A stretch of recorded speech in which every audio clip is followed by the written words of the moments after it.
እንዴት ናችሁ የተወደዳችሁ? እንኳን ለብርሃነ ትንሣኤው ያደረሳችሁ በዓሉ ለምታከብሩ ክርስቲያኖች ሁሉ። ስለ ቼልሲ ለማንሳት ነው፣ ስለ ቼልሲና ስለ ጓርዲዮላ። በእግር ኳስ አንዳንድ ጊዜ ቢሆን ኖሮ የምንለው ነገር አለ አይደለም? ለምሳሌ አንድ አሰልጣኝ በሆነ ጊዜ ወደሆነ ክለብ ሄዶ ቢሆን ኖሮ፣ ከጓርዲዮላ ይልቅ ጆዜ ሞሪኞ የባርሰሎና አሰልጣኝ ሆኖ ቢሆን ኖሮ ጓርዲዮላ ቀጥሎ ስራውን የት ሊጀምር ይችል ነበር? የእግር ኳስ አቅጣጫስ እንዴት ያለ ሊሆን ይችል ነበር? እንዲያውም አንድ የሄታፌ ዳይሬክተር ሲናገሩ ያኔ ሚሼል ላውድሩፕ የሄታፌ አሰልጣኝ ነበር እና ባርሰሎና እሱንም መቅጠር ይፈልግ ነበር። እንደዛ ቢሆን ኖሮ እኛ ደግሞ ጓርዲዮላን ልንቀጥረው ተነጋግረን ነበር ይላሉ። ወይ የ2006-3ቱን የባርሰሎና ፕሬዚዳንት ምርጫ ሌላ ሰው አሸንፎ ሉዊስ ባሳት የሚባሉ ሰው ናቸው፣ እሳቸው አሸንፈው ቢሆን ኖሮ ጓርዲዮላ የባርሰሎና የስፖርት ዳይሬክተር ሊሆን ይችል ነበር። ወደ አሰልጣኝነት የመምጣት ፍላጎት የነበረው አይመስልም በዚያ ጊዜ። የባርሰሎና ስፖርት ዳይሬክተር ቢሆንስ ኖሮ ለምሳሌ አሌክስ ፈርጉሰን በ2002 ከማንቸስተር ዩናይትድ ለቀው ቢሆንስ ኖሮ፣ ወይ የሆነ ተጫዋች ክርስቲያኖ ሮናልዶ ከማንቸስተር ዩናይትድ ይልቅ ወደ አርሰናል ሄዶ ቢሆን ኖሮ፣ እንዲህ የምንላቸው ነገሮች አሉ። የእግር ኳስን መስመር በሌላ አቅጣጫ ሊወስዱ የሚችሉ ነገሮች ግን በመሀል በሚኖር ሁኔታ መተላለፍ ይፈጠርና እነዛ ነገሮች ሳይፈጠሩ ይቀራሉ። የሆኑ ክስተቶች አሉ የእግር ኳስን አቅጣጫ ዳይሬክሽን፣ የሰዎቹንም የክለቦቹንም እጣ ፈንታ የለወጡ ነገሮች ሁልጊዜ ይከተላሉ። ለምሳሌ ቼልሲን ከመግዛት ይልቅ ቶተናምን ለመግዛት እያነጋገሩ ነበር ሮማን አብራሞቪች። ቶተናምን ገዝተው ቢሆን ኖሮ የቶተናም እጣ ፈንታ ምን ይሆን ነበር? የቼልሲ እጣ ፈንታ ምን ይሆን ነበር? ልክ እንዲህ አይነት ምክንያቱም ከሁለቱም ክለቦች ጋር እየተነጋገሩ ነበር። አርሰናልንም ጭምር ለመግዛት ኢንትረስት ነበራቸው፣ ግን መጨረሻ ላይ ቼልሲን ገዙ። ቼልሲ ብዙ ዕዳ ነበረበት። ያንን ዕዳ ለኬምቤት በንጽጽር በአነስተኛ ገንዘብ ቼልሲን ገዙ፣ ዕዳውን ከፈሉ። የቼልሲ ታሪክ ሌላ ሆነ። ሮማን አብራሞቪች ቼልሲን ባይገዙት ኖሮ ቼልሲ አሁን የቱ ጋር ይሆን ነበር? የሆኑ አሉ የሆነን የእግር ኳስን አቅጣጫም የአሰልጣኞችንም የፕሮጀክቶችንም የደጋፊዎችንም ስሜት ዲክቴት ያደረጉ። ሮማን አብራሞቪች ቼልሲን ባይገዙ ኖሮ ምናልባት ብዙ ደጋፊዎች ቼልሲ ላይኖሩት ይችሉ ነበር በዚህ ሀገር። ምናልባት ቶተናም ብዙ ደጋፊዎች ሊኖሩት ይችሉ ነበር። ማንቸስተር ሲቲን የገዙት ሰዎች ሌላ ክለብ ገዝተው ቢሆን ኖሮ ማንቸስተር ሲቲ ላለመውረድ የሚጫወት ቡድን ነበር። ስለዚህ ከዛ የተለየ ጣፈንታ ላይኖረው ይችላል ለምሳሌ። ለማንኛውም እነዚህን የጠቀስኩት በቼልሲና በፔፕ ጓርዲዮላ መካከል የነበረውን መተላለፍ ለማንሳት ነው። አሁን ቼልሲና ማንቸስተር ሲቲ ስለሚገናኙ ምናልባት ጓርዲዮላም በዚህ ውድድር ዘመን የሚለቅ ከሆነ በዚህ ውድድር ዘመን መጨረሻ ሊለቅ ይችላል የሚለው መረጃ ብዙ ሞመንተም ያለው መረጃ ነው እንደምታውቁት። ስለዚህ ለመጨረሻ ጊዜ ሊሆን ይችላል ቼልሲን በተለይ በስታንፎርድ ብሪጅ ሲገጥም የምናይበት። ምክንያቱም ያው ኤፍ ኤ ካፕ ላይ ሁለቱም ቡድኖች አሉ፣ ፍጻሜ ላይ መገናኘታቸው የሚቀር አይመስልም። ሁለቱም ቡድኖች ቀለል ያሉ ባላጋራዎችን ስለሆነ የሚያገኙት እና ሮማን አብራሞቪች የቀድሞ የቼልሲ ባለቤት፣ በቼልሲ ደጋፊዎች በጣም የሚወደዱት ሰው የውጤት ችግር ስለገጠማቸው አልነበረም ፔፕን ማምጣት ይፈልጉ የነበሩት። በዚያ ጊዜ ጓርዲዮላን ለመቅጠር ብዙ ጥረት ባደረጉባቸው በነዛ ዓመታት የቼልሲን ያህል ስኬታማ የእንግሊዝ ቡድን አልነበረም።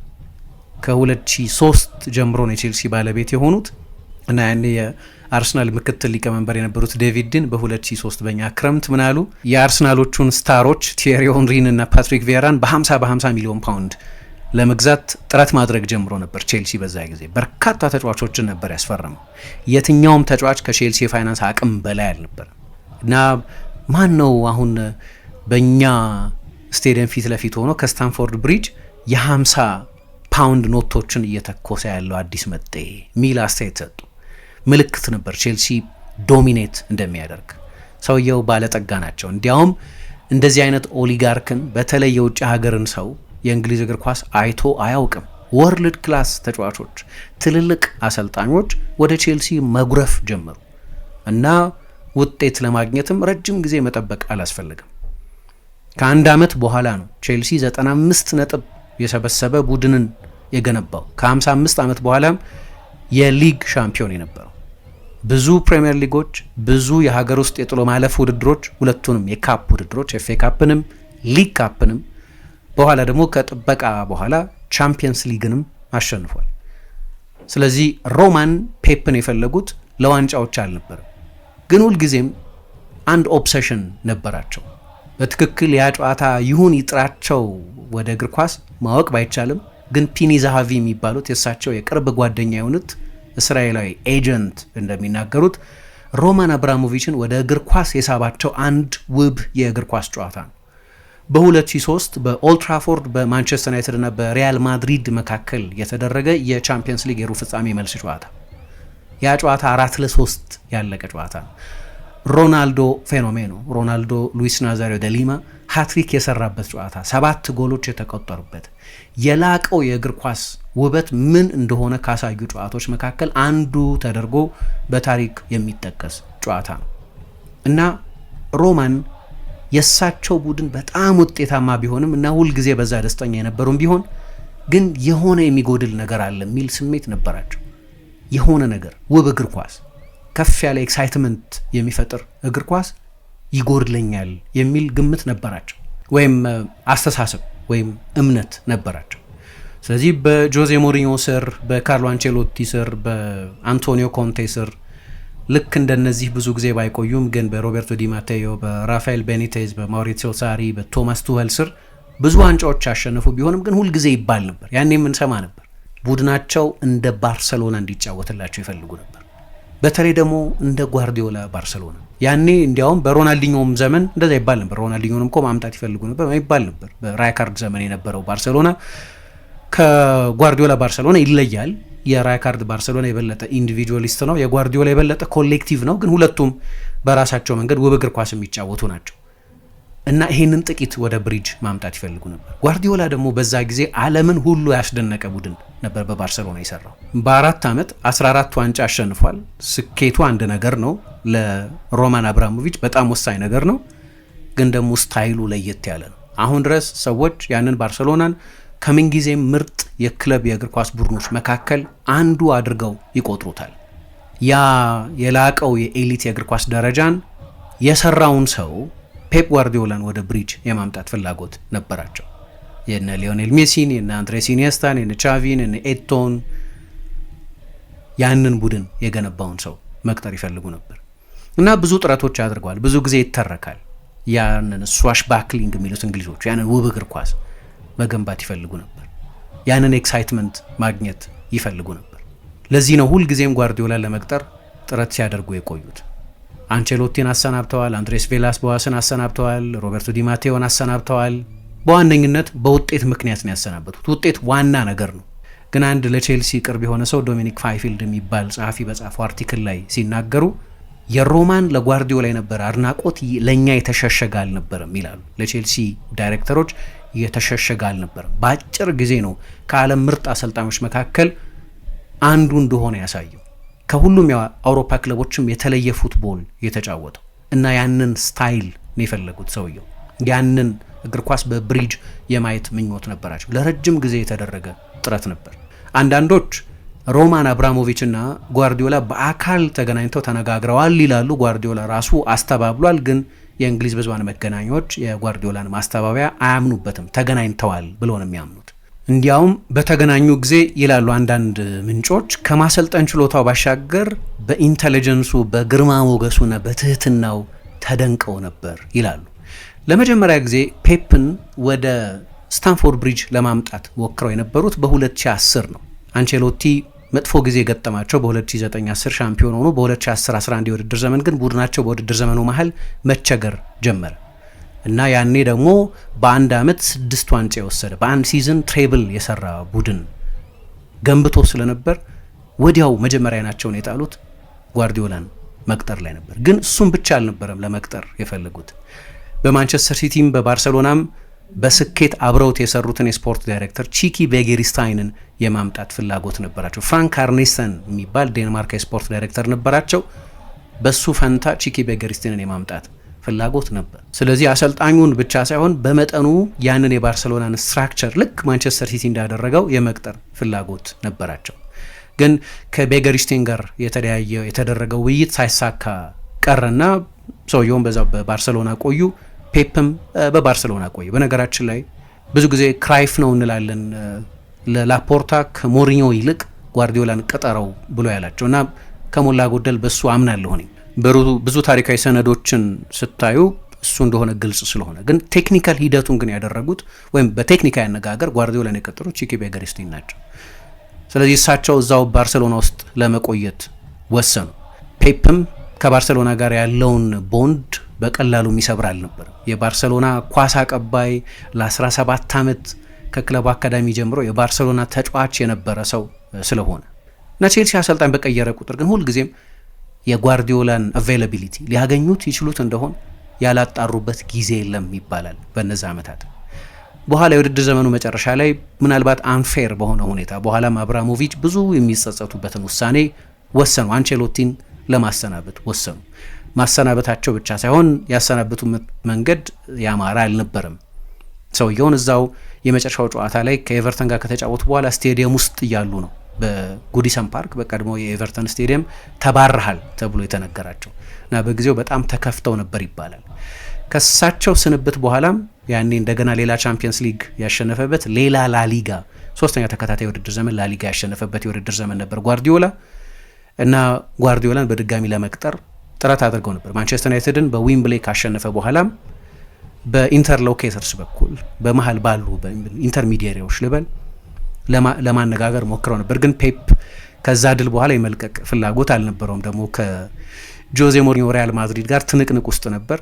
ከዛ ቪላስ ቦዋስን ቀጠረ። ግን ቪላስ ቦዋስም በኃላፊነት የመቆየት ጉዳይ ረጅም ጊዜ የቆየ አልነበረም። ያኔም ለመቅጠር ሞከሩ። በነዛ ዓመታት ከ2010 እስከ 2013 አካባቢ ባሉት ዓመታት በእያንዳንዱ የአሰልጣኝ ስንብት ጊዜ ጓርዲዮላን ለመቅጠር ጥረት ያደርጉ ነበር እና ግን ፔፕን አንድ ወደ ቼልሲ እንዳይመጣ የከለከለው ነገር ቼልሲ ለአሰልጣኞች ጊዜ አይሰጥም የሚለው ስሜት ነው። ቪላስ ቦዋስ ከኃላፊነት ከተሰናበተም በኋላ ሮማን አብራሞቪች ከጓርዲዮላ ኤጀንት ጋር ከፔሬ ጓርዲዮላ ጋር በፓሪስ ተገናኝተው ተነጋግረው ነበር ይላሉ። እንዲያውም ካርተ ብላንሽ አለ፣ ፈለግከውን ተጫዋች ማምጣት ትችላለህ፣ የቡድኑን ስብስብ አንተ በምትፈልግበት ፕሌይንግ ስታፍ ማዋቀር ትችላለህ፣ የምትፈልገውን አይነት ስታይል ለመጫወት የሚያስችል ስብስብ ይኖርሃል ብለው በኤጀንቱ በኩል ነግረውት ነበር ይላሉ። ግን ፔፕን ያሳሰበው የአሰልጣኝ ተርኖቨር ቼልሲ በቃ ጊዜ አይሰጥም። በተለይ ደግሞ ታስታውሱ እንደሆነ ቪላስ ቦዋስ ከፖርቶ ጋር ትሬብል ሰርቶ ነው የመጣው። ዩሮፓ ሊግ እና በፖርቱጋል ሁለት የሀገር ውስጥ ውድድሮችን አሸንፎ ትሬብል ሰርቶ ነው የመጣው እና አብዮት ነገር ሞከረ። የቼልሲን ሲኒየር ተጫዋቾች ያስከፋ መጫወት የፈለገው ቼልሲ ከዛ በፊት ተጫውቶ በማያውቅበት ሁኔታ በሃይ ዲፌንሲቭ ላይን በሃይ ፕሬሲንግ መጫወት ነው የፈለገው። ለዛ ጨዋታ ደግሞ በእድሜ የገፉት ላምፓርድ፣ ጆን ቴሪ፣ ድሮግባ አይነት ተጫዋቾች አይሆኑም፣ እነዚህ ተጫዋቾች በእድሜ ገፍተዋል የሚል አስተያየት ስለነበር እነዚህን ተጫዋቾች ገፋ ማድረግ ጀመር። ቼልሲ ደግሞ ኃይለኛ ፕሌየር ፓወር ነበር እና አልቆየም ረጅም ጊዜ፣ ውጤቱም መጥፎ ሆነ፣ ተሰናበተ። አሁን ይሄ ለጓርዲዮላ አላርሚንግ ነበር ይላሉ።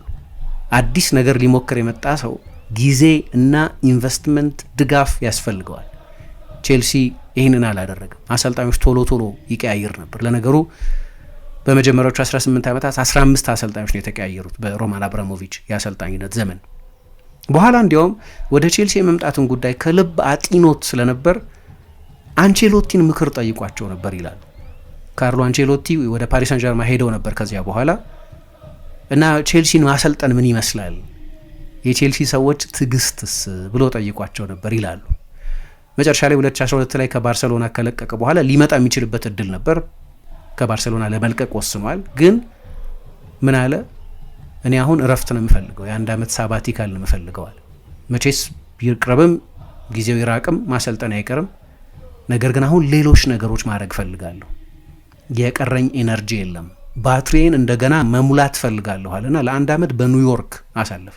ያኔ በዛ ጊዜ ነው እንግዲህ ራሱ በአካል ከአብራሞቪች ከቼልሲም ተወካዮች ጋር ተነጋግሯል የሚለውን ጉዳይ በተመለከተ ያስተባበለው። ከባርሰሎና ልለቅ በወስንም ግን እስከ መጨረሻው ዕለት ድረስ የባርሰሎና አሰልጣኝ ስለሆንኩ ባርሳን ማክበር ስላለብኝ ነው ከቼልሲም ከሌላም ክለብ ተወካይም ጋር ያልተነጋገርኩት ብሎ አስተባብሏል።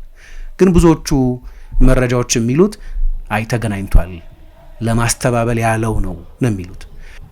እረፍት ወስዳለሁ፣ የአንድ ዓመት ሳባቲካል ያስፈልገኛል ባለ ጊዜም በመካከል አነጋግረውት ነበር። ከሮቤርቶ ዲማቴዮ ጋር 2012 ላይ የባርሰሎናን የጓርዲዮላን ባርሰሎናን አሸነፈው ጭምር በግማሽ ፍጻሜ ሻምፒዮን ሆኑ። የቋሚ አሰልጣኝነት ኮንትራት ተሰጠው ዲማቴዮ። ግን ውጤት ሲጠምበት እንደገና ከኃላፊነት እንዲሰናበት ሆነ እና በረፍቱ መሀል እያለን ወደ ኒውዮርክ ሄደው ያነጋገሩት ይባላል። ዲሴምበር ላይ ዲማቴዮ ከተሰናበተ በኋላ ያኔ ፈቃደኛ አልነበረም። ቤኒቴዝን በጊዜ አሰልጣኝነት ሾመ። ያው ቤኒቴዝ በቼልሲ ደጋፊ የሚወደዱ አልነበሩም። ግን ከዛ በኋላ በጣም አስቸጋሪ ሆነ። ቼልሲ እሱን ሊያገኝ የሚችልበት እድል በጣም ጠባብ ሆነ። ግን ዋና ሁለት ምክንያቶች አሉ። አንደኛው ይሄ ሾርት ተርሚዝም፣ ቼልሲ ለአሰልጣኞች ጊዜ አይሰጥም፣ ቶሎ ቶሎ ነው የሚያሰናብተው። የውጤት ዲማንዱ ወይም ቼልሲ ውጤት የሚፈልግበት ሁኔታ አሁኑኑ ውጤት ማምጣት አለብኝ የሚል የውጤት ኢሚዲየሲ ያለበት ምክንያት ነው። የጓርዲዮላ አካሄድ ደግሞ ለዚህ ዋስትና የሚሰጥ አይደለም፣ ፕሮሰስ ይፈልጋል። በሲቲ ለምሳሌ የመጀመሪያው የውድድር ዘመን ጥሩ አልነበርም። ሶስተኛ ሆኖ የጨረሰው ምንም ዋንጫ አላሸነፈም። ብዙ ጥያቄዎች ነበሩ። ለምሳሌ እንዲህ አይነቱን ሲዝን ሮማን አብራሞቪች ይታገሳሉ ወይ? አንቼሎቲ የተሰናበቱበትን ሁኔታ ስታዩ 100 ጎል ያስቆጠረ በቼልሲ ታሪክ ብቸኛውን የኤፍኤ ካፕ ፕሪሚየር ሊግ ደብል የሰራ አጫወቱም ኤክሳይቲንግ የሆነ እግር ኳስ የሚጫወት ቡድን ገንብተው በሚቀጥለው የውድድር ዘመን ግን ዋንጫ አላመጡም። ሁለተኛ ሆኖ ጨረሱ። ተቀባይነት ያለው አልነበረም። ተሰናበቱ። ኢንስታንት ውጤት ይፈልጋል። የቼልሲ አንድ ጠንካራ አይደንቲቲ የውጤት አይደንቲቲ ነው። ግን ከዚህ ይሄ ጓርዲዮላ የቼልሲን አካሄድ መጠራጠሩ እንዳለ ሆኖ በጣም ከባድ የሆነው ግን ማንቸስተር ሲቲ አስቀድሞ የረጅም ጊዜ ትልም አስቀምጦ ነው ፔፕን በአሰልጣኝነት የቀጠረው። ፔፕን በመጨረሻ በ2016 ያምጡት እንጂ እሱን ለማምጣት መሰናዳት የጀመሩት ከአመታት በፊት ነው። ዋናዎቹ ሁለት ሹመቶች ፌራን ሶሪያኖን እና ቺኪ ቤጌሪስታይንን በሲኢኦነት እና በስፖርት ዳይሬክተርነት የቀጠሩበት ውሳኔ ነው። ይሄ ነው ሌይንግ ዘ ፋውንዴሽን የሚሉት። ለወደፊቱ አሰልጣኙን ለማምጣት ከአሰልጣኙ ጋር በባርሰሎና የሰሩትን ሰዎችና የባርሳን ሞዴል የመከተል አካሄድ እና ወደ ባየርን የሄደው መጀመሪያ ሰውየው ጓርዲዮላ፣ ነገር ግን ወደ ሲቲ የሚሄዱ ጉዳይ የማይቀር ነበር። በመካከል ቼልሲ ሞክሯል ይባላል፣ ግን የማይቀር ነበር። በጊዜው የጓርዲዮላን የኮንትራት ጉዳዮች በተመለከተም የሚወክሉት አንድ ሌላ ባለሙያ ነበሩ፣ ሆሴ ማሪያ ኦሮቢት የሚባሉ እና ሲናገሩ ምን ይላሉ? ያኔ ባየር ሚኒክ ካቀረበለት ገንዘብ በላይ ያቀረበ ሌላ ክለብ ነበር፣ ነገር ግን ወደ ጀርመን ወደ ተረጋጋ ፕሮጀክት መሄድ ነበር የፈለገው ይላሉ። ግን ጓርዲዮላ ሁል ጊዜ ወደ እንግሊዝ እንደሚመጣ ግልጽ ነበር። እንዲያውም 2013 ላይ ባየርን እሱ የተረከበው ባየርን የቻምፒየንስ ሊግ አሸናፊ ነበር። ሃንዚ ፍሊክን የተካቸው ከጆዜ ሞሪኞ ደግሞ ቤኒቴዝ የያዘው ቡድን ዩሮፓ ሊግ አሸንፎ ስለነበር ሁለቱም አዳዲስ ኃላፊነት ነበር። ሞሪኞ ወደ ቼልሲ የተመለሱበት፣ ጓርዲዮላ የባየርን አሰልጣኝ የነበረበት ወቅት ነበር። 2013 ኦገስት ላይ የዩኤፋ ሱፐር ካፕ ጨዋታ ከተደረገ በኋላ ተጠይቆ አንድ ቀን በእንግሊዝ የማሰልጠንን ልምድ ልኖረው ፈልጋለሁ፣ ግን ጥቂት ዓመታት መጠበቅ አለብኝ የሚል አስተያየት ሰጠ። ከዛ ሞሪኞ ተሰናበቱ፣ መጡ። 2 ሲዝን ተኩል አካባቢ ቆዩ። ፕሪሚየር ሊግ አሸነፉ 2014-15 የውድድር ዘመን ላይ። መጨረሻ ላይ በውድድር ዘመኑ መሀል የምታስታውሱት 14ተኛ ሆኑ። የቡድኑ ሁኔታ በሙሉ መጥፎ መልክ ያዘ። የመጨረሻውን ጥረት አደረገ ቼልሲ ጓርዲዮላን ከባየር ሚኒክ ለማምጣት፣ ግን ያኔ የሚሳካ አልነበረም። ይሄ የሃይሪንግ ኤንድ ፋይሪንግ ካልቸርን ካየ በኋላ ቶሎ አሰልጣኝ ይሾማል፣ ያሰናብታል፣ ጊዜ አይሰጥም፣ ለኢቮሉሽን የሚመች አይደለም፣ ለፕሮሰስ የሚመች አይደለም ብሎ ወስኗል እሱ። ያንን የውጤት ኢሚዲየሲ ደግሞ እኔ ዋስትና ልሰጥ አልችልም፣ በዛም በሄድም ላይታገሱኝ ይችላሉ የሚል ስጋትም ስለነበረውና ጓደኞቹም የማንቸስተር ሲቲ ሹመኞች በመሆናቸው ምክንያት የቼልሲ የመጨረሻው ጥረት ፉታ አይል ነበር። ግን ብዙ ጥረት አድርገው ነበር። ምን ትገምታላችሁ? በመካከል ብጠይቃችሁ ያኔ ለነበረው የቼልሲ ሞዴል ጓርዲዮላ ይሆን ነበር ወይ? ጊዜ ያስፈልገው ነበር ይሆን ነበር ወይ የሚል ጥያቄ ያስነሳል። ግን ቢሆን ኖሮ ቼልሲ ምን አይነት ቡድን ሊሆን ይችል ነበር? ምን አይነት እግር ኳስ ሊጫወት ይችል ነበር? ምክንያቱም በሲቲ ያገኘውን ሪሶርስ ያገኘው ነበር። ጥያቄው ጊዜ ነው እንጂ ሪሶርስ አይደለም። በራሱ ምስል ቡድኑን መስራት በሚፈልግበት ቅርጽ ለመስራት የሚያስችል ጊዜ ግን ያገኝ ነበር ወይ? የኢንቨስትመንት ጉዳይ በሲቲ ለምሳሌ መጣ የመጀመሪያው ሲዝን ላይ አንድ ማስታወስ የሚገባችሁ ነገር ወይ የሚገባን ነገር ያስፈረማቸው ተጫዋቾች እሱ ከመጡ በኋላ የተገዙ ተጫዋቾች ብቻ ሳይሆኑ እሱ ከመምጣቱ በፊት የተገዙ ተጫዋቾች በሱ ምክር የተፈጸሙ እንደሆኑ ይነገራል። ለምሳሌ ኬቨን ደ ብሮይነን ከማስፈረማቸው በፊት እሱ የባየርን አሰልጣኝ ሆኖ ደ ብሮይነ አንድ ጊዜ በውሰት ለቬርደር ብሬመን በቋሚ ዝውውር ለቮልፍስቡርግ ይጫወት ስለነበር ቺኪ ቤገሪስታይን የማንቸስተር ሲቲ ስፖርት ዳይሬክተር ፔፕን ከመቅጠር ሀሳብም ጋር ጭምር ደ ብሮይነን ብናስፈርመው ምን ይመስልሃል ብለውት ግሩም ተጫዋች ነው አስፈርሙት ብሎ ነግሯቸው ነበር ይላሉ። በጣም ግልጽ የሆነው የሱ ውሳኔ በቀጥተኝነት አለበት የሚባለው ዝውውር ግን የራሂም ስተርሊንግ ዝውውር ነው። ራሂም ስተርሊንግ ከሊቨርፑል ወደ ሲቲ ሲሄድ እሱ የባየር ሚኒክ አሰልጣኝ የነበረው ግን ይፈርም ብሎ ይሁንታ ሰጥቶ ነበር ይላል። ከመምጣቱ ከአመታት በፊት ሲቲ የቤት ስራውን አጠናቆ ነበር። ግን እንደመጣ ሁለቱንም ነገር ነው የሰጡት፣ ጊዜም ገንዘብም። በመጀመሪያው አመት ከኖሊቶ እስከ ክላውዲዮ ብራቮ ድረስ 170 ሚሊዮን ፓውንድ የወጣባቸው ተጫዋቾች አስፈረሙለት እና የመጀመሪያው የውድድር ዘመን ጥሩ አልነበረም። በተለይ በውጤት በኩል ብዙ ትችት የነበረበት ያንተ እግር ኳስ በእንግሊዝ አይሰራም በሚል በእንግሊዝ ጸሐፍትና ተንታኞች የተጠለጠለበት የውድድር ዘመን ነበር። ግን ሲቲ ለመታገስ ፈቃደኛ ነበር። በብዙሃን መገናኛዎችም ፔፕ ሊሰናበት ነው የሚል ነገር አልሰማንም። እንደዚህ አይነት ሲዝን ቢያሳልፍ ተቀባይነት ነበረው ወይ? በሌስተር 4-2 4-0 በባርሴሎና 4-0 በኤቨርተን 4-2 ቢሸነፍ ወይ በቼልሲ 3-1 በሜዳው ቢሸነፍ ወይ በሞናኮ ተሸንፎ ከቻምፒየንስ ሊግ ውጪ ቢሆን ይታገስ ነበር ወይ ቼልሲ? ይህንን ነው የፈራው እንጂ ፍላጎት ነበረው ወደ እንግሊዝ የመምጣት ፍላጎት ከአመታት አስቀድሞ ንግግሮችም ነበሩ። ተጫዋች ይገዛለት ነበር ቼልሲ፣ ሲቲ እንደገዛለት በጊዜው እንዲያውም ወደ 10 ተጫዋቾች አካባቢ ይፈልጋል ወደ ቼልሲ ቢመጣ ይባል ነበር። በአንድ ጊዜ 10 ተጫዋች ላይ ገዙለት ይችሉ ይሆናል፣ ግን በሁለት የዝውውር ጊዜዎች እንደዚህ ሊገዙለት ይችሉ ይሆናል። በሁለተኛው የውድድር ዘመን ምንድን ያደረገው ሲቲ ጊዜ መስጠት ብቻ ሳይሆን የበለጠ ኢንቨስትመንትን የሰጠው 250 ሚሊዮን ፓውንድ። ይሄ እንግዲህ 2017 ከ9 ዓመት በፊት ያኔ በእግር ኳስ ታሪክ አንድ ቡድን በአንድ የትራንስፈር ማርኬት ይህንን ያህል ገንዘብ አውጥቶ አያውቅም። ስለዚህ ትዕግስትም ኃይለኛ ኢንቨስትመንት ነው የነበረው። 250 170 ሲደመር ስንት ነው የሚሆነው? 420 ማለት ነው በሁለት ሲዝን።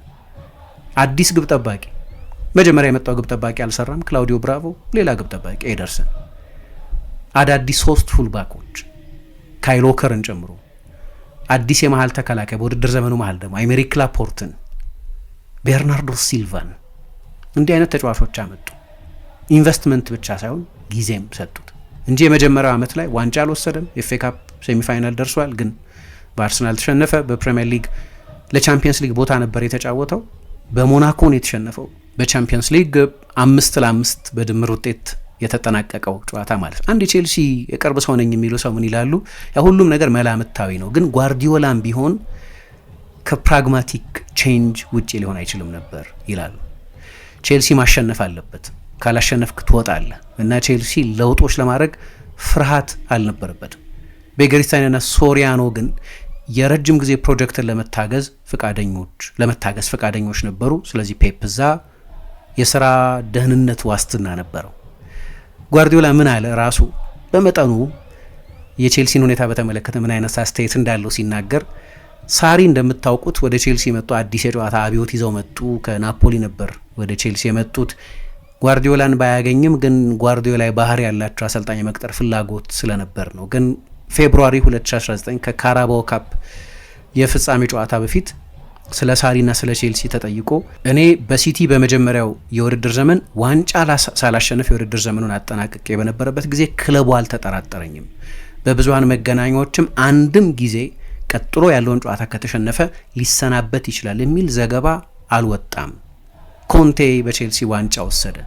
ከዛ በሚቀጥለው የውድድር ዘመን የመጀመሪያዎቹ 1-2 ሽንፈቶቹን ተከትሎ የሚቀጥለውን ጨዋታ ከተሸነፈ ይሰናበታል የሚል ወሬ መስማት ጀመር እና አይ ሴድ ዋው but 2 or 3 months ago they won the Premier League ከ2 ወይ ከ3 ወር በፊት ፕሪሚየር ሊግ አሸናፊ ነበሩ ብዬ እንድገረም ሆነ።